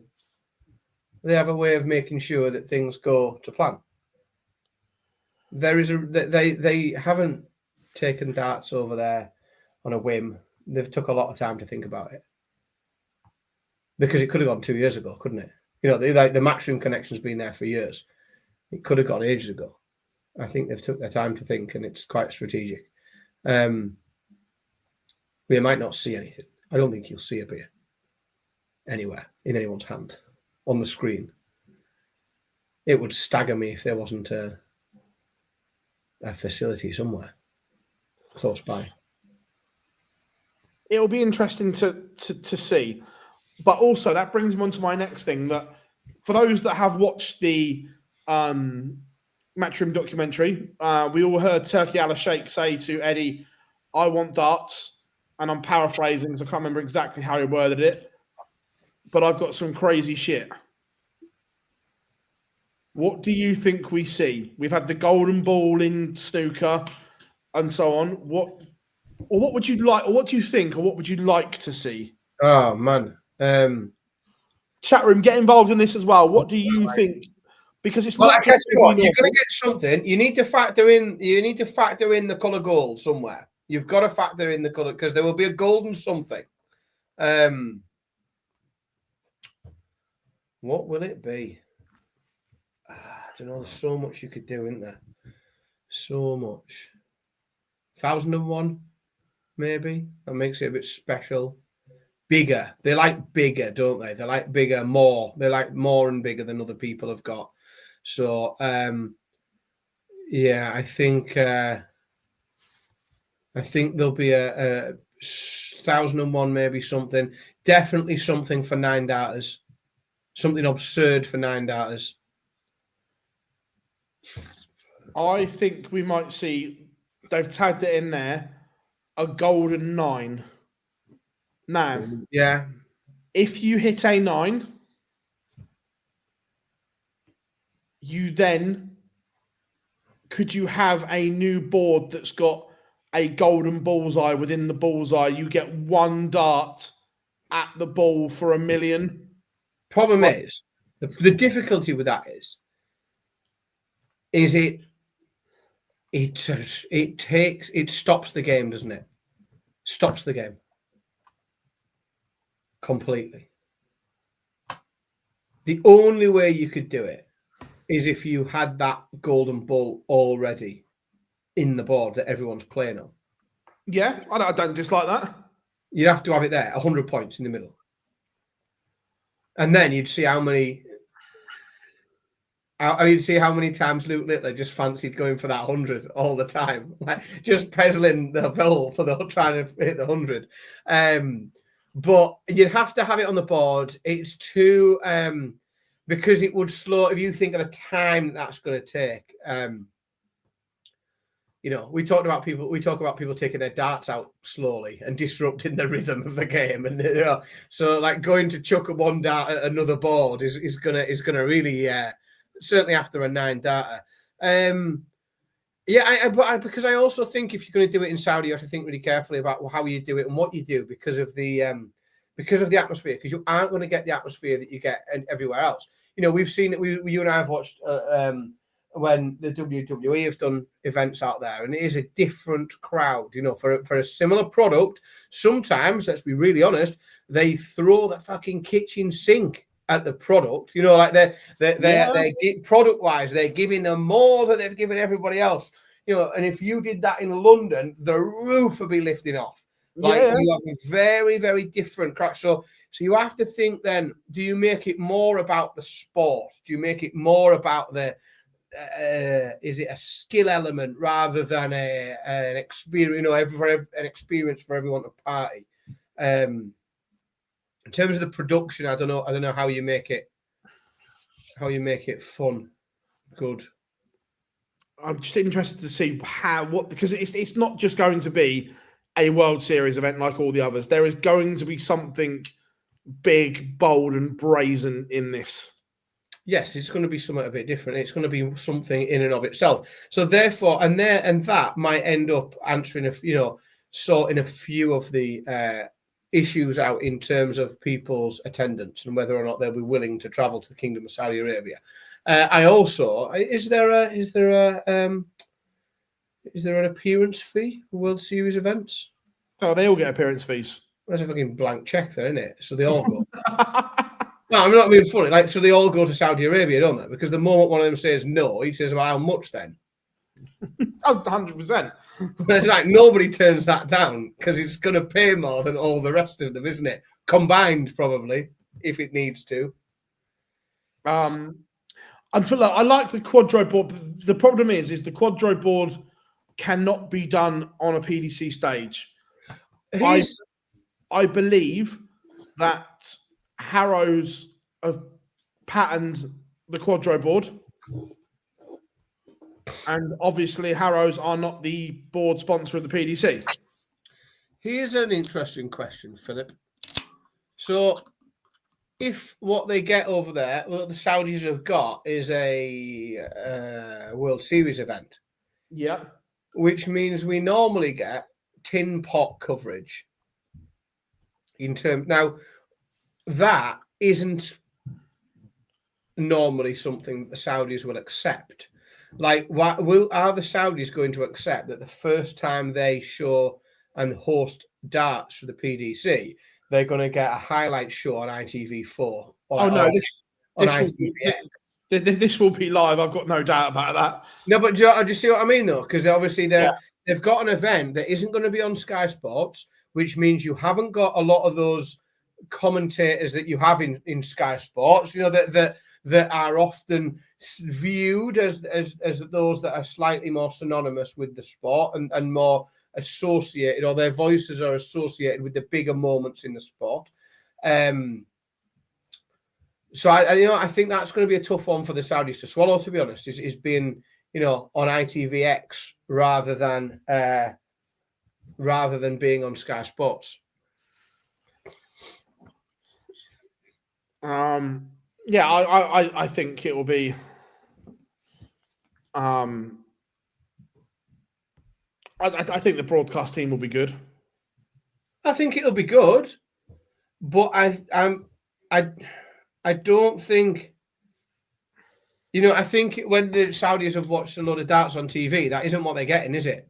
With that, because they're not getting Sky Sports production, they're not getting Sky Sports presenters and voices. That isn't what that is. That's not the event that they've bought. Be interesting to see what they do get. This is an if, because I don't know. But if Keytan do the production, in my eyes, the production will be better than Sky Sports. It may well be. It may well be, but it might not be as familiar. It might not be as, it might not be as much of what people recognise as being what darts is. No, agreed. It'll be interesting. ITV has not been confirmed yet, but it will be on free to air. We're just saying ITV because that's where it is. But it's going to be on free to air. I'm just double checking.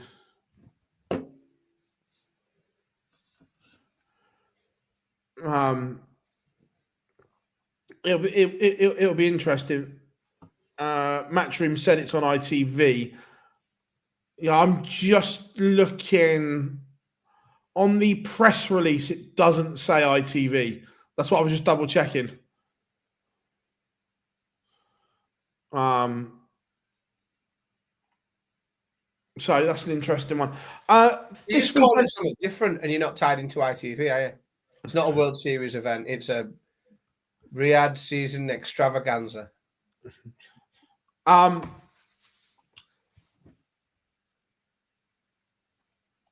The European Championship. It is Last Chance Saloon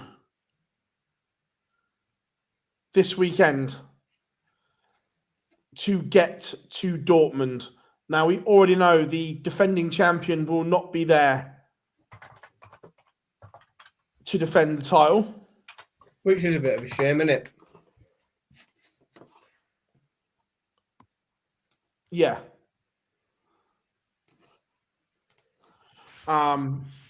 But what do we think?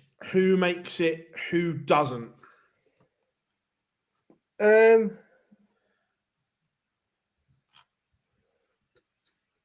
Well, it's hard. If I'm really honest with you, I do think it's hard to see any real change. I mean, obviously Chisnell's within $2,000, so I'm just having a look to see who's there. Yeah, well, obviously Chisnell's top 16, isn't he? So he's there as a seeded player, and he's sat $2,000 outside of the green at the moment. But he has lost his last 9 games on the European Tour. Yeah, I mean, don't get me wrong. He's got a chance. I don't think he will. But mathematically, he's there. But then the one that's interesting, because we like a chaotic story, don't we? We like some. So Joe Cullen Joe Cullen and William O'Connor are both qualifiers for the event. And and they're both within. I mean, Joe Cullen is, or is he, $3,500 back?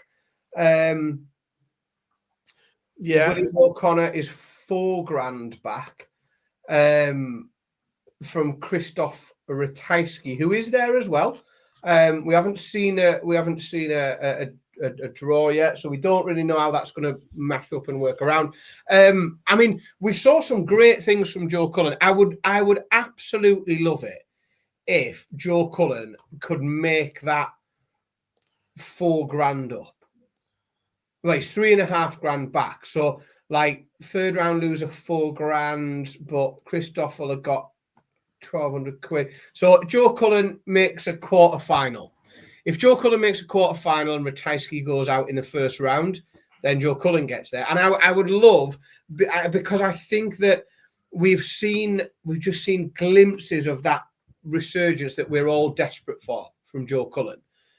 And I think that if he could go on that run and get a quarter-final this weekend and pip that spot from Ratajski, then I think it could really be a catalyst to put his form back together. So I would love to see it. I'm not sure how likely it is. We'll have to see the draw. Well, the interesting bit is Ratajski, because he sits in 32, right? Ed House isn't there, so he eliminate him. If Ratajski wins that first game, then all of a sudden that gap jumps massively. Oh, it's an uphill battle. Yeah, it's an uphill battle if Ratajski wins the first game. If Ratajski wins that first game, then oh my, the pressure is on. Yeah, everyone else is needing semi. So Cullen and William O'Connor then need semi-finals, and it's a stacked bill with lots of big players on. So a semi-final is really tough. If Ratajski goes out in that opening round, I think it's game on, because everyone can do it in a couple of in a couple of games or a few games. It's doable. Yeah. But I think it's interesting that both Joe Cullen and William O'Connor came through that qualifier. So whilst we've got no Rich Yearhouse there, the next three on the list, Dave Chisnell, Joe Cullen, and William O'Connor, are all there. They are the only three in with a chance. So there are three players that can possibly make it, but it's not going to be simple, because they can't do it with one win or two wins. Like they've got to go on a proper run and hope that Krzysztof Ratajski meets a very, very quick. Now, of course, because they're qualifiers, could they draw him they could draw him, couldn't they? One of them could draw Krzysztof Ratajski early first round. I think they could, yeah. Does Ratajski, Littler's not in Dortmund, so does that mean Ratajski goes to a seed? Is that what you're saying, James? He's the bottom order. He's a bottom one, though, isn't he? No, I thought Van Veen would go to the seed. Yeah, that's what I would have thought. I thought Van Veen would become a seed. No. Ratajski is a Pro Tour qualifier. Yeah, that's what we're saying. Look, we're saying Ratajski's in. So if he wins, what we're saying is if he wins that first game, then the rest have got a massive massive job to do. So what we want, though, is we want the draw to have in the first round Ratajski to be playing Cullen or William O'Connor, because it'll make the whole day more interesting, especially if Dave Chisnell's playing somebody else, because then we'll actually have a couple of horses running the same race, and it'll become a little bit interesting. No, Littler's qualified for Dortmund. He's not in this European Tour event. He's pulled out of the last one. He's not playing in Dortmund on the basis the Euro Tour this weekend in Dortmund. Yeah. So. Yeah, that draw could manifest. Like Ratajski Cullen in round one would be absolutely brutal. Is the thing. It is one place up for grabs. Yeah. Oh, yeah. Only one place. Yeah, I'm with you. And let's be fair. If you're a Tyskie, you want to draw Felix Springer or Kevin Troutman. If you're a Tyskie, if you get one of them, you're loving life. Well, you'd like to think so, but that's a funny old game, isn't it? Pro Tour starting tomorrow. God, it's relentless for you, mate, isn't it? I feel a bit sorry for you at the minute. It's what we do. It's what we do, mate. It's non-stop, isn't it? You might as well roll a bed out in that office. MVG is entered these two Pro Tour events. He's looking at two, hasn't he? He's not doing the last block, though. It is two or bust. He is going on holiday when those final two Pro Tours are on. He is giving himself 2 chances and 2 chances only to make Minehead. That is a lot of pressure on 2 events. Well, it's silly, is what it is, Phil. In my opinion, all it does for me is it demonstrates his level of commitment to the game at this stage of his career. Is what I think about that. I think, and I'm not faulting that at all. Like, for me, and I say it a lot about some of the, these players that have been there and done it, like, he has earned the right to do what the fuck he wants because he's earned enough money that he doesn't need the money and he's earned the free time that he chooses to have. But I then don't want to hear from everyone how he's going to, he's 100% committed to it and darts is still his life and all that, because it's clearly not, because he's not going to be shit if he's there or not. And that's supposedly a major. So I think it tells us where his mindset is.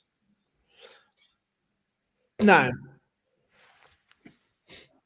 Chat room as well. On this, Rob, have I had any food? No, not yet. I haven't left the office, mate. So no, not yet. Where do we, or how, with 4 events to go, who are you comfortable saying is safe? Oh, who? Ricky Evans has dropped dangerously low to the cutoff. Yeah, I was just thinking that Ricky Evans being within $2,000 or within $2,000 is not a comfortable spot, because a last 16 is $2,500 Players' Championships. Now, don't forget, if you lose in the first round, you get nothing. So that is not a lot then. Like, if you lose in the first round, like, someone gets a last 16, and again, like, we know there's the players around there. Can we see them making last 16? But Ricky's 1, 2, 3, 4, 5. He's 6. He's got 6 green players. Oh, he's the 6th green player qualified. So he needs 5 people. No, he's not. He's safe. Ricky's safe. Richie Headhouse. I think. Because it's how many are going to come from underneath. Luke Littler's going to come in. Of that, I am absolutely certain. There is not a shred of doubt in my mind that he qualifies. I know, I agree. I think he will. But I think Matty Denon, Owen Bates, Labanauskas, Lucas Fenig, Stephen Burton. I'm really not sure. I'm not sure. I don't know if there's enough form or quality in that little group there to push them through. Aspinall, huge question marks. Who's within? I tell you, the only outsiders that I'll beyond that, we know that Connor Scott can be good for a run whilst he's been out of form a little bit. $3,500 back. He'd need a good run, but of that chasing pack,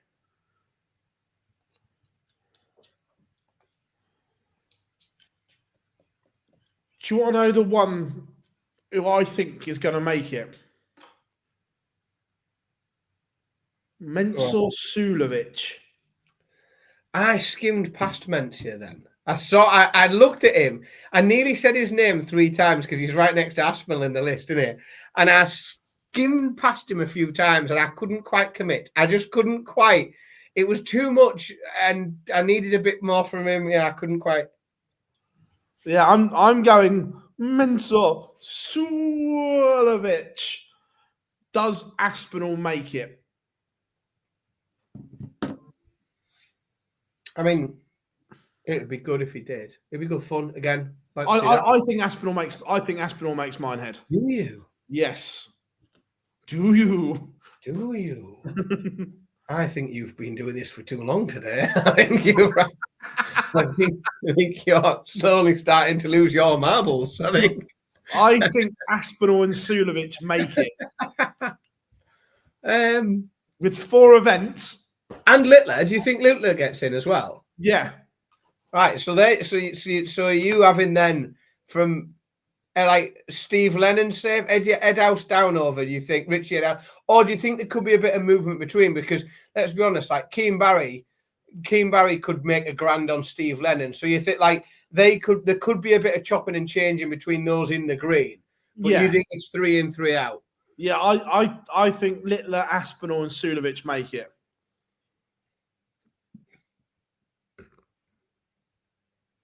I've been bold there, haven't I? It's it's nice. No, you've got to be bold. Right. You've got to be. Chat room involved. I know we've had this conversation before, but let's revisit it. Worst case scenario here: that Nathan Aspinall, Luke Littler, and Michael Van Gerwen, none of them make it.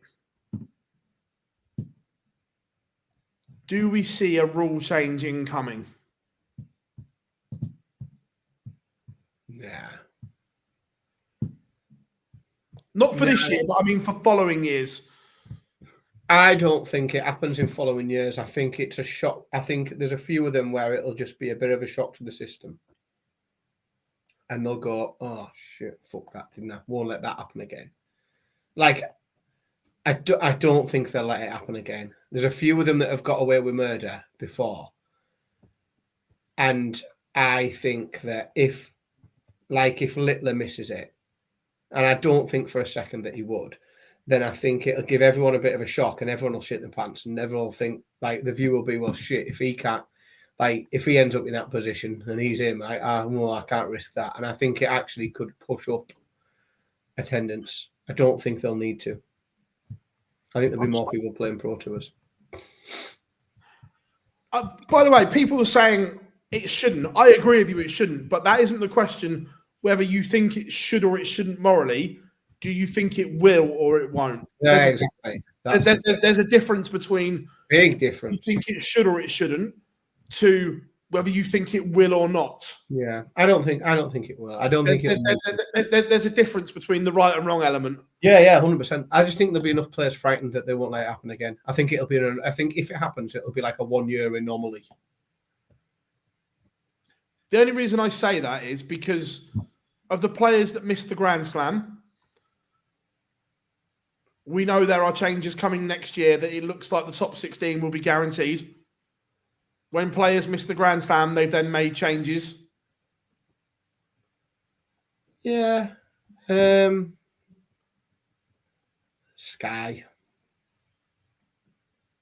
Big difference, I think. I do think there's a difference, whether people perceive it or not. It'll be interesting. Should we open up question time? We've got 5 minutes left. Chat room, have we missed anything? I think we've done all right, but it's busy week coming up. Like proper manic. We've had a busy week. Like last week I was in London last week. Yeah, which we've got some potentially really good news coming. Yeah, we've got some. We can say a little bit, can't we? I had a very successful trip down to. My little Brewdog is where I'm with tonight. Brewdog are heavily favoured among the online darts team at the minute, so we got invited down to their the biggest pub in Britain. It's massive, like it's very very cool. But they invited us down to have a look at their new darts lounge that they've opened in Waterloo. We were incredibly well. I was very, very well looked after. There was lots and lots of very nice food, lots and lots of drink. It was a really good trip. The darts setup is great. Like if you are able to get to Waterloo Station, or you are passing through Waterloo Station and want to have a pint and game of darts, or just a game of darts and some food or something, it's a very, very, very nice venue. Lovely place to go and play a bit of darts. But it was quite a productive trip though, so you might see a little bit more from Online Darts and Brewdog doing things together, which is very exciting. Yeah. Potentially something to do with the world final as well. It's very exciting. I'm very excited. Yeah. It's an exciting time. Also, yeah, someone asked about the Australian Premier League. Like, I think Raymond Smith has looked very, very good. We sort of knew that. We picked that, though, didn't we? As what Raymond Smith does. Yeah, we picked that. Yeah, I'm massively impressed. I've been impressed with the crowd numbers and so on. I've really liked it. I've really enjoyed it. So yeah, I think the Australian Premier League's been good. It is the CDC Continental Cup this weekend. Last chance saloon from the guys in North America to book their places in PDC majors. So make sure you check that out. PDC TV and the CDC platforms as well. Their YouTube channel and Facebook. Then they have 5 live boards normally. So that will be good. Also, I am going to be doing some media with the winners as well. Ooh, I'm going to have no sleep this weekend. Yeah, you are burning the candle at both ends of it. But don't worry, because it's coming up to your quiet time of year. Yeah. Because once we start getting into December, when you get your feet up and toss it off for the rest of the year. Yeah. So yeah, but he's going to be busy, which is good. So our kind of schedule for the rest of this week looks as follows. Pro Tour stream tomorrow, Pro Tour stream Wednesday. I'm at an event on Thursday getting content, and then back Euro Tour Friday, Saturday and Sunday, Live Lounge Monday. That's what we like. That's how we like it, isn't it? What more could you want? That's how we like it. It is non-stop. You guys are going to be absolute sick of the sight of us, I reckon. No, they're still tuning in though, Philip. They are still here. They're still here. They're still getting involved in the chat room. It's working. Keep going. 100%. We hit that magical 45k mark as well over the weekend on YouTube. So thank you all very, very much for that. It's been busy, isn't it? Yeah, it's been good. Will I be in Germany for the European Championships? Yes, but for the Euro Tour, no. But we will be bringing you it. I will be streaming all successions of the European Tour, so you can enjoy that with us as always. So if you haven't yet, make sure you hit that subscribe button. What time does the women's series usually start on Saturday? It's usually about 10 a.m. start. It's about 10 o'clock, isn't it? Kickoff. So don't get me wrong. We will be live at the weekend, not at 10. I'm not going to lie. I'm not going to be live at 10, just to let you all know. We'll be live at 12, and we will also keep an eye on the women's series for you as well on that front. I'm at a wedding at the weekend. Oh, you are, aren't you? Love a wedding. Yeah. Love a wedding. That's a piss up on someone else's dollar, isn't it? Like free meal. Like, yeah. Fed, someone else is picking up the food bill. It's all good. Normally the wine on the table as well. Hey, you never know. You never know your luck, do you? You know what I'm like. It's party, innit? I think there's a few people. There's a few people from the Online Darts team glad to have me and Mrs. S on their table for the wedding, because they know that it will be a free flowing drinks and party. That's what we've got.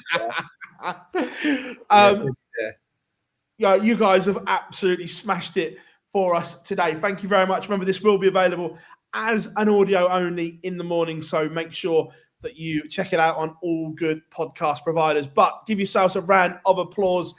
Back tomorrow live at 1, so make sure you join us. I've been Phil Bars, Dan Simpson. We have been Online Darts, and we'll see you all very, very soon.